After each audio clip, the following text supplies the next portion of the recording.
No problem. We'll begin with our prayer. Om.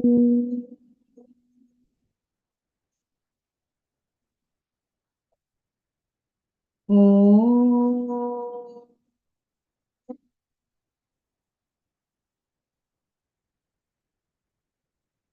Om.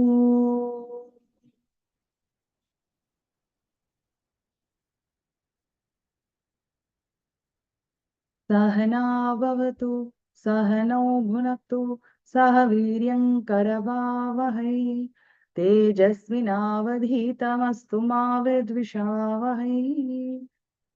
Om Shanti Shanti Shanti. Hari Om Shri Gurubhyo Namah. Hari Om. Samasta Jana Kalyane Niratam Karunamayam Namami Chinmayam Devam Sadgurum Brahma Vidvaram Sadgurum Brahma Vidvaram.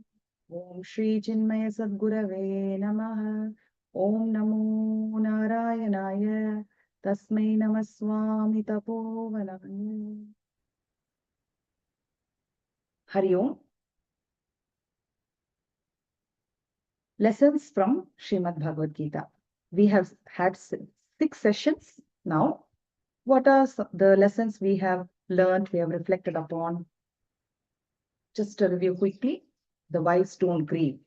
That seems to be the central message, the Vastu Sangraha Vakya, upon which the entire Bhagavad Gita is expounded upon.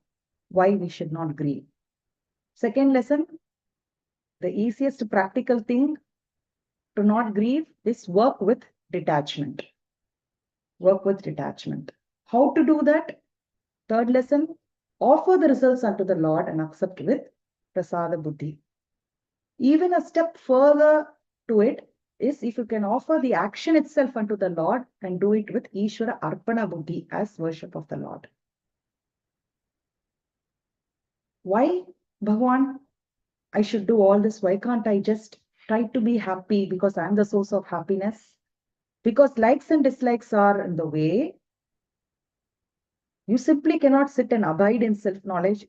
Now that you've heard of it from me, you cannot abide. You cannot even think of becoming contemplative on it because likes and dislikes are there so much. Our enemies, beware of them, don't come under that sway.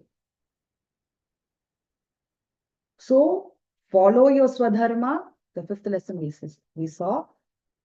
You have to be beware of your likes and dislikes. How to get rid of them? Follow your swadharma and stay on track, that is your duties. As you do that, as the likes and dislikes get washed away, the mind becomes pure.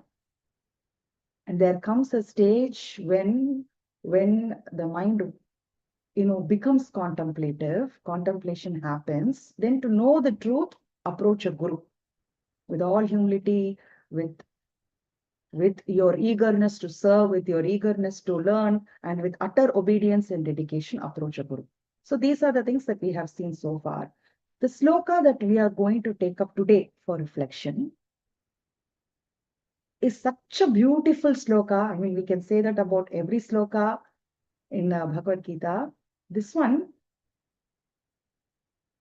its speciality is its versatile applicability. Versatile applicability. We can call it a success mantra. Krishna is such a Jagat Guru, is a Sadguru. He can, in one sloka, in one mantra, give us both a management tip to be successful in worldly life and attain whatever worldly success, worldly material attainments that we set our mind upon. At the same time, the same mantra, the very same words applied to spiritual life, the spiritual sadhana, it can lead us to success there also. One step further, whatever means in the spiritual attainment, whatever path based on our mental makeup, whether we take the method of Jnana Yoga, or we say it's too much, I'm of the mental, emotional temperament, let me take Bhakti Yoga, or I'm more an action-oriented, I want Karma Yoga. Any of these methods also, how to attain success, how to attain progress in it. This becomes this becomes applicable for all the three methods, for all the three yogas. And Bhagavan himself has used this sloka 3 times, minimum of 3 times in the Bhagavad Gita, almost verbatim, and each time applying it for a different yoga. In one place, he applies it for Bhakti Yoga. In one place, he applies it for Karma Yoga. In one place, he applies it to say this is the essence of Jnana, to attain spiritual success. And this means, or this means, or this means. Or you apply it for your worldly life also, worldly material attainment. What is the sloka now? It's enough of hype, right? So before we get to see the sloka itself, and like I said, Bhagavan himself has repeated it several times. But let's see the overall gist of it. And then we'll see the sloka. And then we'll see the 3 times that Bhagavan has mentioned it in the different contexts. We'll see in detail. So overall, what it means, right? Whatever you want in life, you can get it by just choosing it. By only choosing it, you can get it. Here, choosing it, whatever it is, material success, spiritual liberation, right? Choosing it, you will get it. That's all. I just have to choose. I just have to click yes. That's all. Here, choosing does not mean merely daydreaming and wishing for it, lying on the couch and daydreaming about it. I should become a famous person, a very successful businessman, or a great orator, or I should become a jnani. Not just daydreaming and wishing for something, but choosing here means wholeheartedly, earnestly, with all our body, mind, and soul, wanting something so much. That kind of choosing exclusively and so intensely, when one chooses it, rather it chooses us back. Whatever goal it is, it chooses us back and we attain it. Choosing something earnestly and so intensely, that goal chooses us back, attains us, we can say. Now, what is the mantra itself? It's just not, Bhagavan is just not going to say choose it exclusively. He's also going to say what choosing something intensely or exclusively means. With your body, how will you choose something? With your mind, with your heart, right? How will you make it your goal? He's going to give us some pointers, a scheme of self-discipline, how to achieve this material success or spiritual success using the success mantra. The first occasion where he mentions this is in the 9th chapter, Rajavidya Rajaguhya Yoga, the last verse, the summary, the conclusion of his teaching, the essence of his teaching rather. He gives this mantra for success where he says, Manmana bhava, mad bhaktaha, madhyaji mam namaskuru, mame vaishyasi yuktvainam atmanam mat parayanaha, he says. Okay, there he gives five schemes, 5 steps. Manmanaha, madbhaktaha, madhyaji, matparayanaha, namaskuru. We can say, Mam namaskuru. Okay.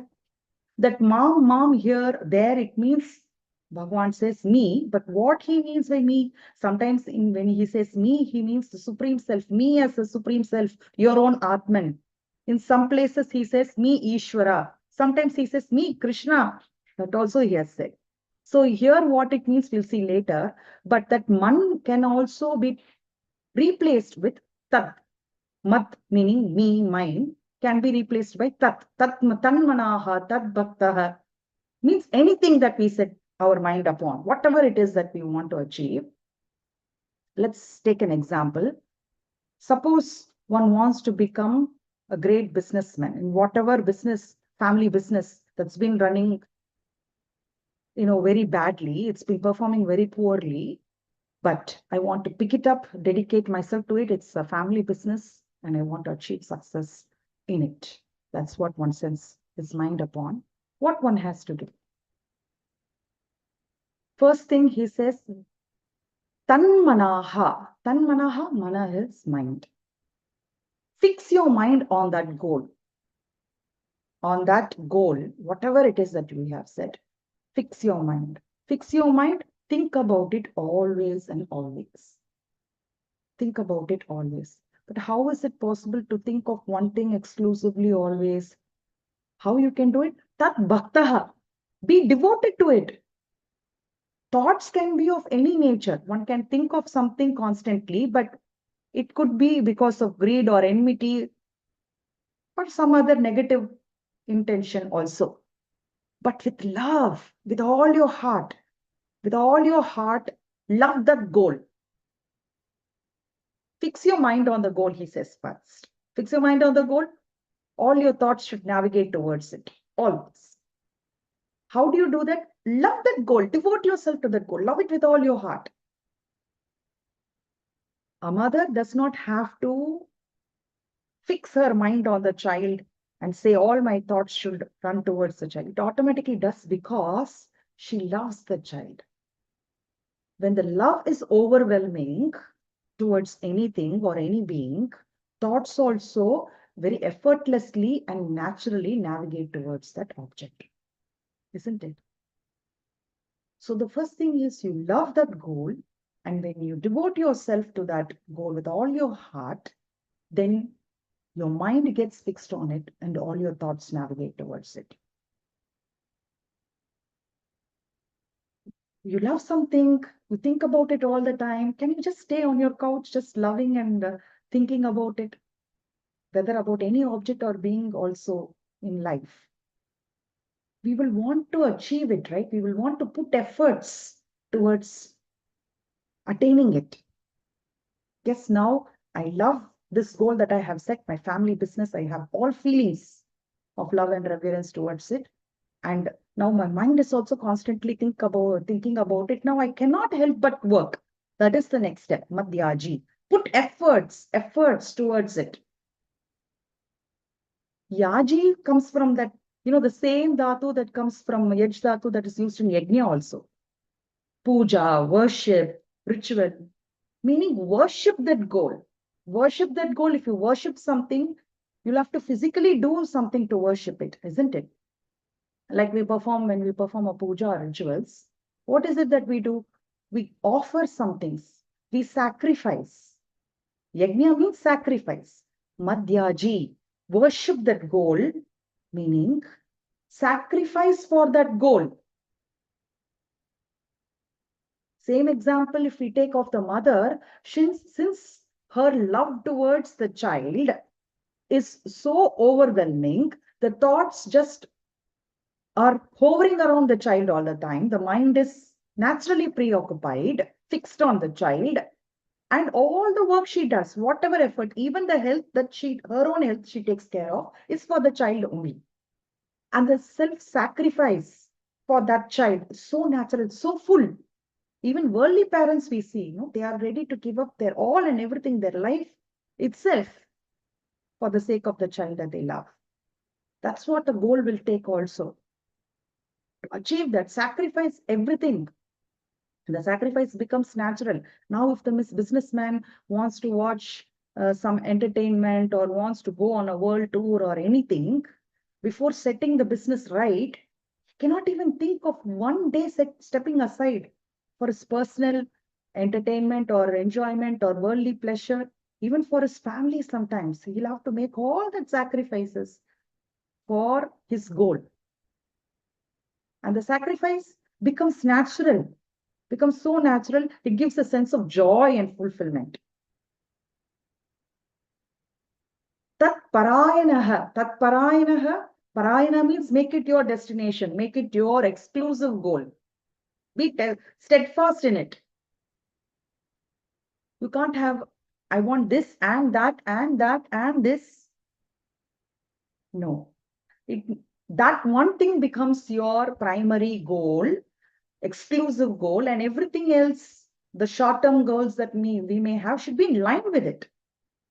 It should not be something opposed to it. I cannot say I want to become a successful businessman in this particular area, and I also want to be a cricketer. and I also want to be a political leader. Maybe it can happen one after the other.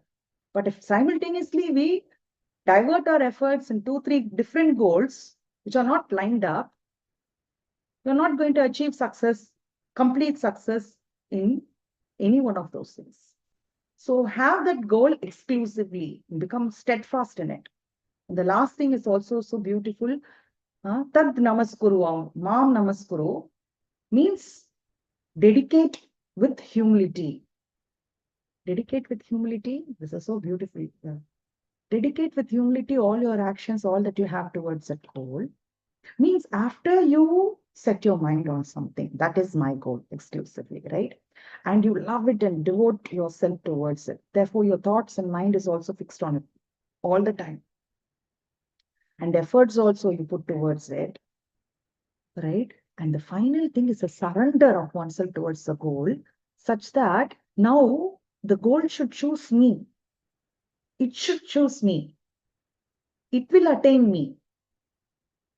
That kind of surrender, the goal is there in mind, but the results, no, it's not in my hands. So let it choose me. That kind of surrender, and it will happen. This does it. It should remind us of the very famous quote of Swami Vivekananda, very inspiring motivational quote. I'm going to read it out to you. Take up one idea. Make that one idea your life. Make that one idea your life. Dream of it. Think of it. Live on that idea. Let the brain, body, muscles, nerves, every part of your body be full of that idea, and just leave every other idea alone. This is the way to success. This is the way to success, and this is the way great spiritual giants have been produced, are produced. Doesn't it echo the same what Sri Krishna has said? So this is the mantra for success. It's not a secret. It's in the universal book. Okay. In world also, in our own experience also, we might have seen. Man gains whatever thing in life to which he applies himself fully. Man can attain anything to which he applies himself fully. This we have seen, it's our experience also. So that's what is the secret for success. But of course, in the 9th chapter, as the last sloka, when Shri Krishna says, he did not have material attainments in mind. What he means, Manmanabha, Madbhaktaha, Madhyaji, Mam Namaskurum, Mame Vaishasitvainam, Atmanam, Mat Parayanaha, when he says Mat, think of me with all your heart, become my devotee, have me as your supreme goal, and worship me, and prostrate to me, bow down to me. He's saying, in that context of the 9th chapter, we should know that Rajavidya Rajaguhya Yoga 9th chapter is where Bhagavan dwells upon supreme highest philosophy. Nirguna Brahma Upasana, Nirguna Brahma Tattvam, he talks of Nirguna Nirakara Para Brahma Tattvam, the Advaita philosophy he talks. He opens it with such, the chapter with such sixers, right? Where he says, Bhutabrit Nacha Bhutastaha. I am the supporter, the substratum of everything that you see, yet I'm not in them and they are not in me. I support this whole universe without ever being in them, and they are also never in me. It's so intense. It's like, okay, but that's not our message today. He opens with this, meaning this chapter is focusing on Advaita, the highest philosophy. And when he concludes it as the essence of it, what does he say? Worship me, love me, devoted to me, not as a very possessive Sri Krishna, but as the pure self. There me, mom, there means as not just the Ishvara or Krishna Avatara, but as the supreme Paramatma, the Nirguna Nirakar, Brahman, the Advaitam, the pure self, your own Atman I am. Love yourself, your true self, the pure consciousness, which is the substratum of everything, which is free of all conditionings, which is Sachidananda Swarupam. That Chit Swarupam, that Sat Swarupam, Ananda Swarupam, yourself, love it, fix your mind on it, be devoted to it, have it as your supreme goal, exclusive goal, sacrifice everything for it, and surrender to it fully, fully, fully. And you will attain it. And he promises, no, Vitvaivam Atmanam Mameva Aishesi. You will reach me. There he means you will attain me or reach me. There he means you will attain the supreme self. By doing these 5 things, you will attain it.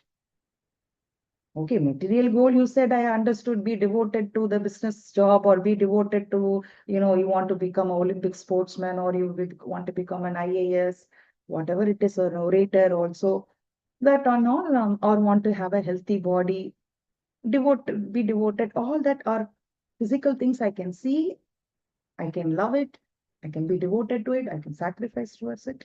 I see what you're saying, but towards the self, Advaitam, how you can love it, how you can be devoted to it, right? In Panchadashi also, you see the same thing in a different words. Tat chintanam, tat kathanam, anyonyam tat prabodhanam. Etat ekaparatvam cha brahma abhyasam vidur buddhaha. Says in Panchadashi. Vidyaranyaji. He says, Tat Chintana, that Supreme Self, the Parabrahman, think of it, Tat Kathanam, speak of it, Anyonyam Tat Prabodhanam, remind each other of it and reflect upon it, discuss about it. This Eka Paratvam, you have to exclusively think of it. Whatever you do should be aligned with it. This is Brahma Abhihasam.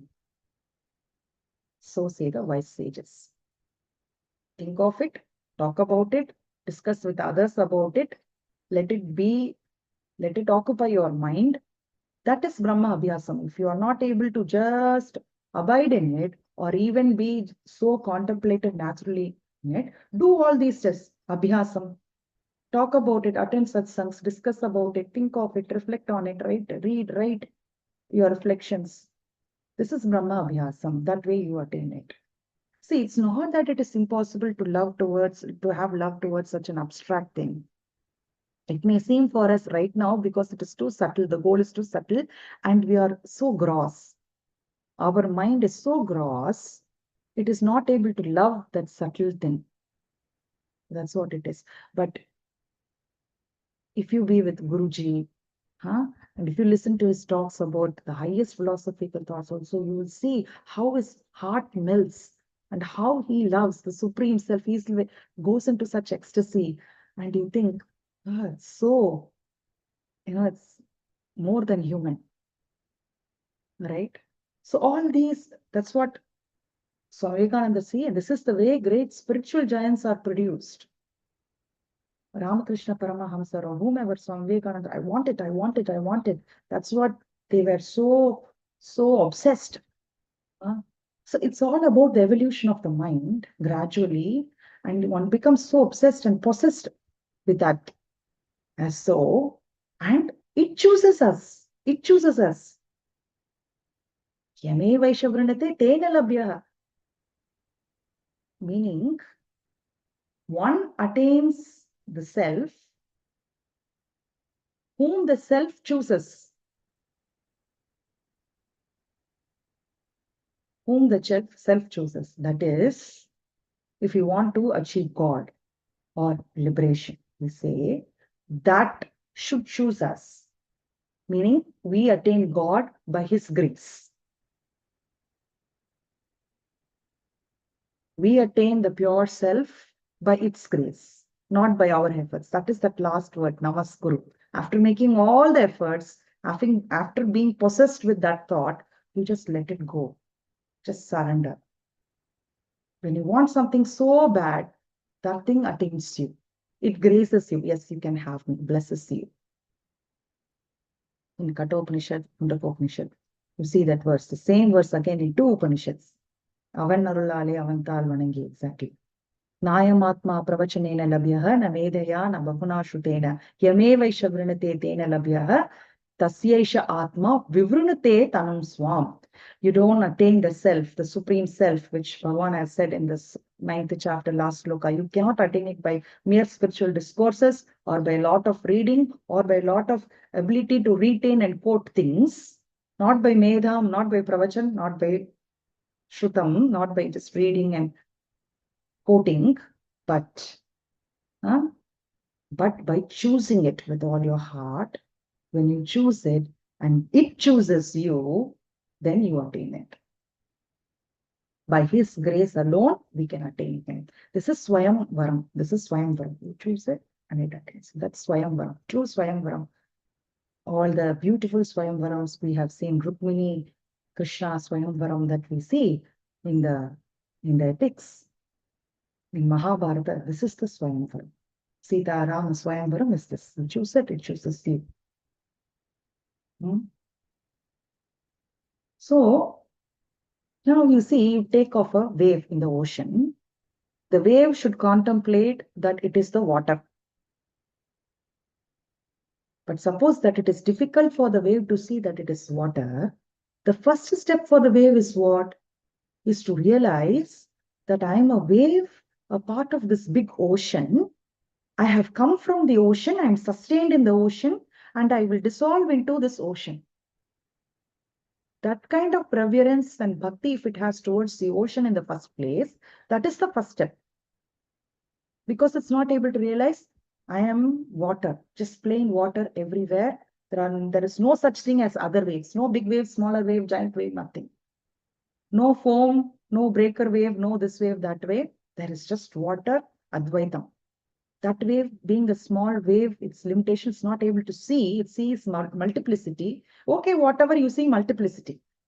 But at least as the first step, what you should do, you recognize the ocean and you see it's so big and I'm such a small wave and there are all these waves.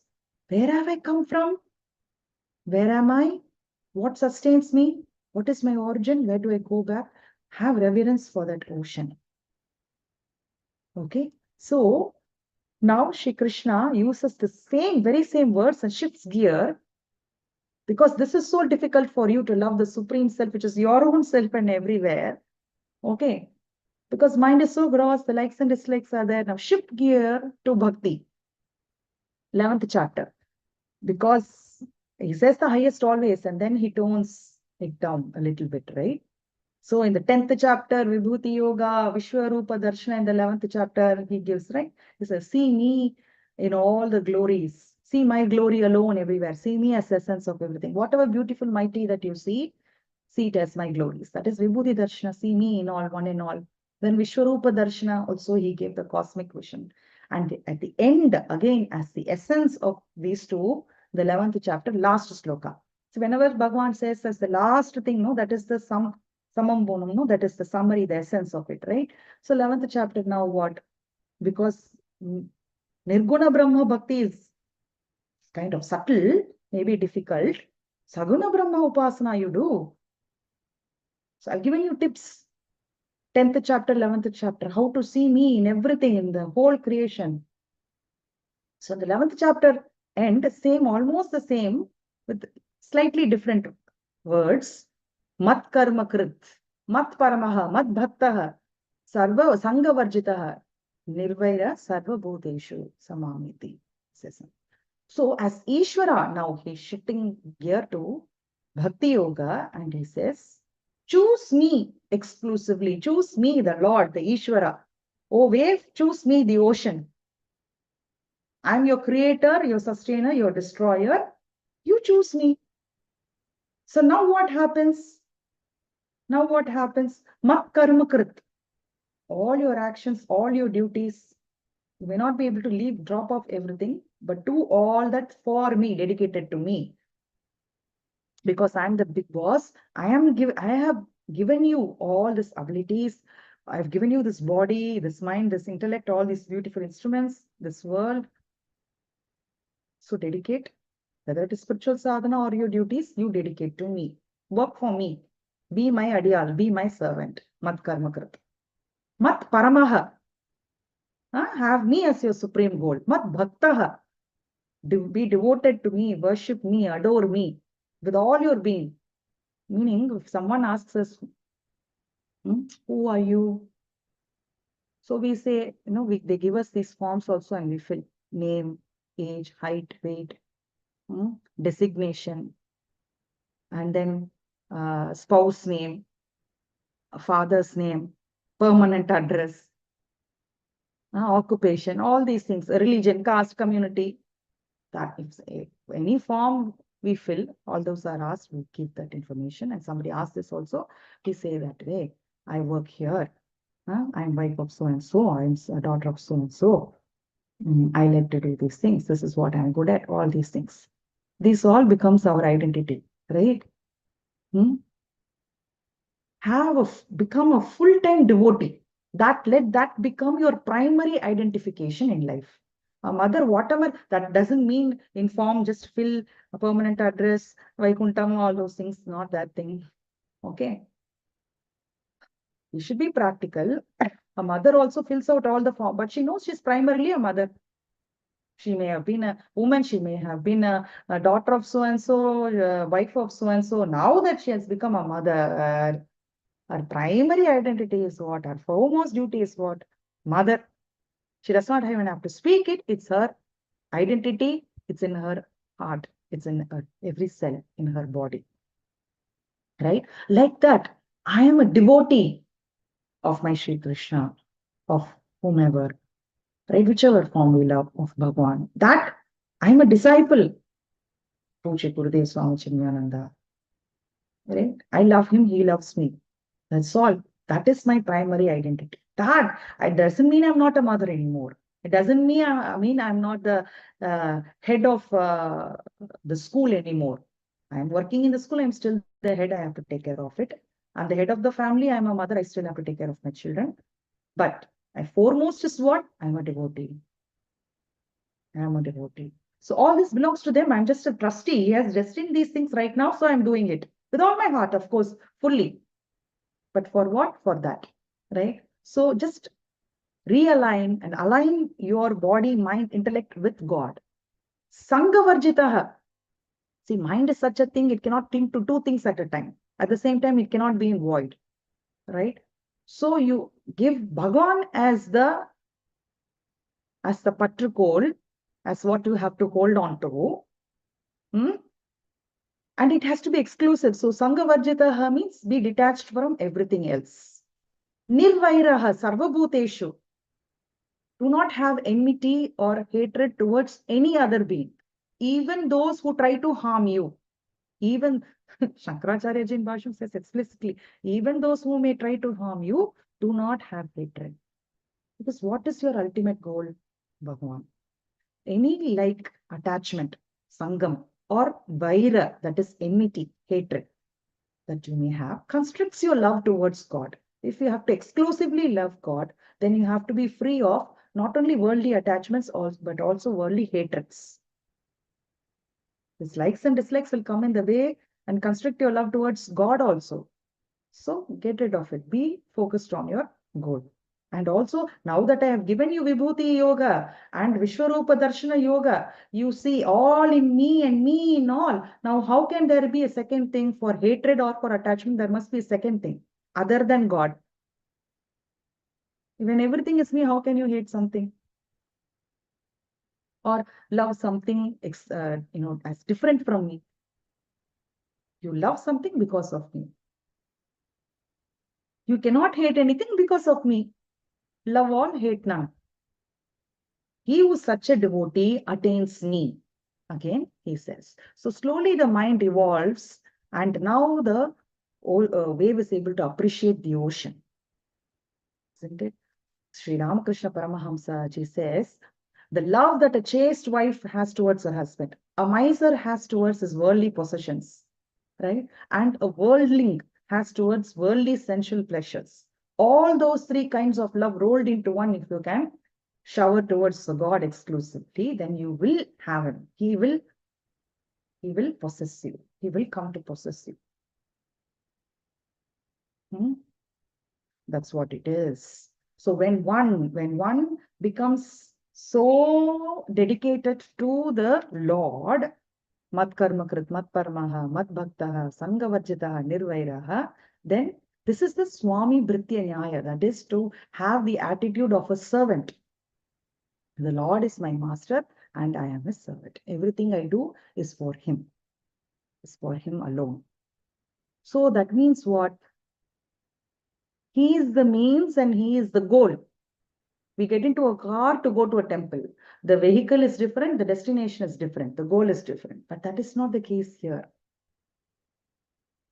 I attain God through him. And he has to grace me with his grace alone. So there also, that complete surrender is very important. I love you, that's all. You will give me darshana, you will not give me darshana, that's all in your hands now. That's all I can say.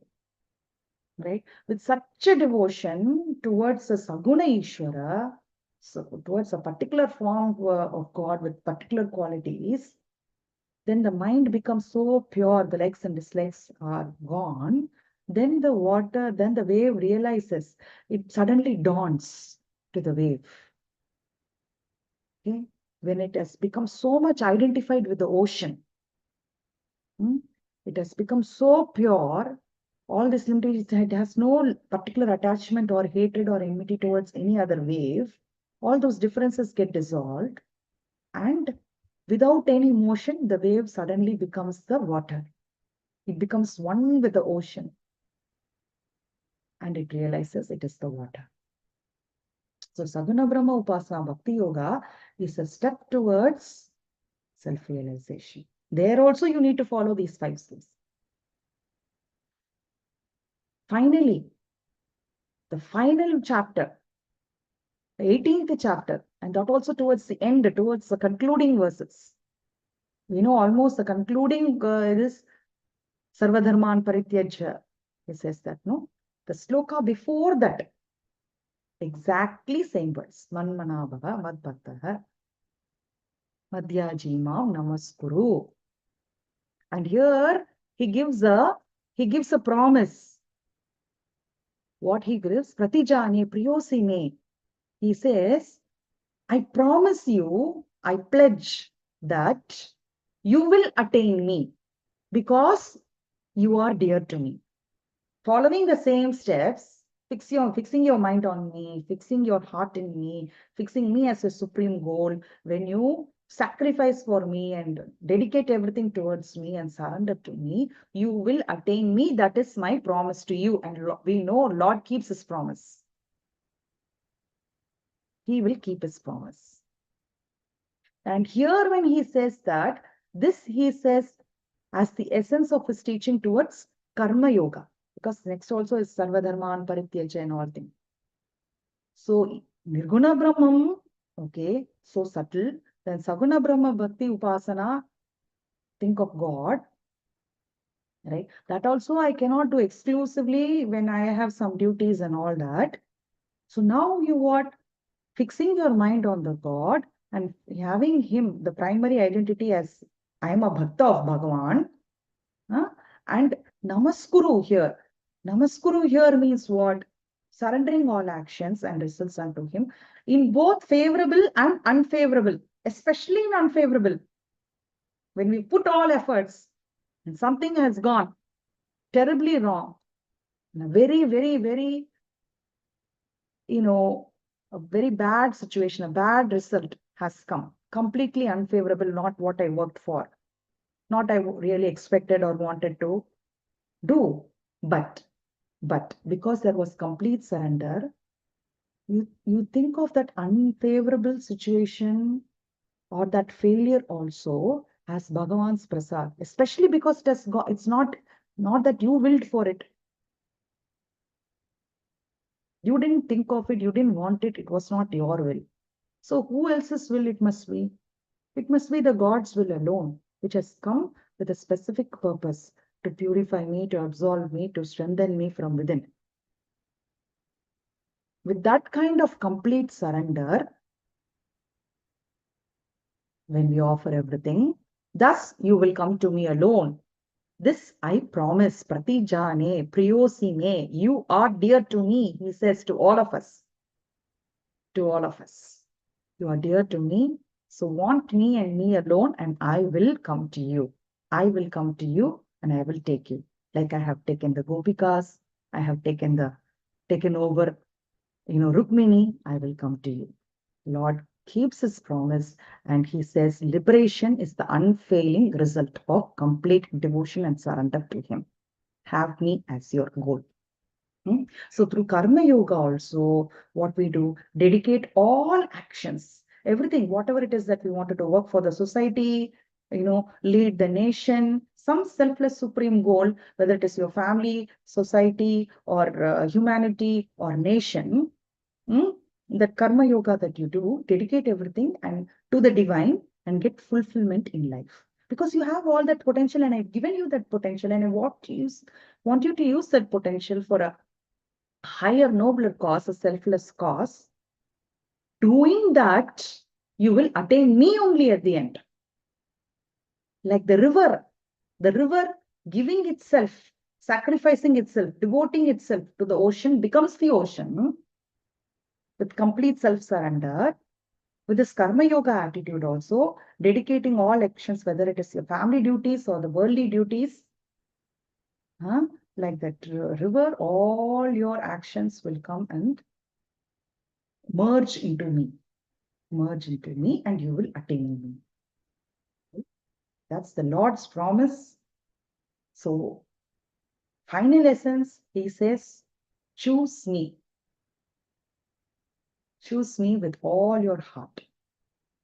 Have me as the exclusive goal and you will attain me. This is my promise. What a beautiful thing, right? Very, very beautiful sloka, a mantra he has given, which needs a lot more reflection, a lot more personalization and assimilation. And we thank Shri Krishna again and again, that supreme mastermind. How we can give one sloka and convey so many things. If you want to achieve worldly success, yes, do that. Whichever temperament you are, shows this. All you have to do is this. Once again, we bow down to Shri Krishna for all the love and blessings he's showering upon us. And with this, we end today's session. Om Purnamada Purnamidam Purnat Purnamadachyate Purnasya Purnamadaya Purnameva Vashishyate. Om Shanti Shanti Shanti. Harihi Om Shri Gurubhyo Namaha. Harihi Om.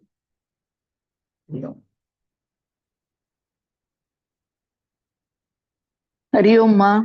Hari Om, Hari Om. Hari Om. Amma, one minute, 1 minute.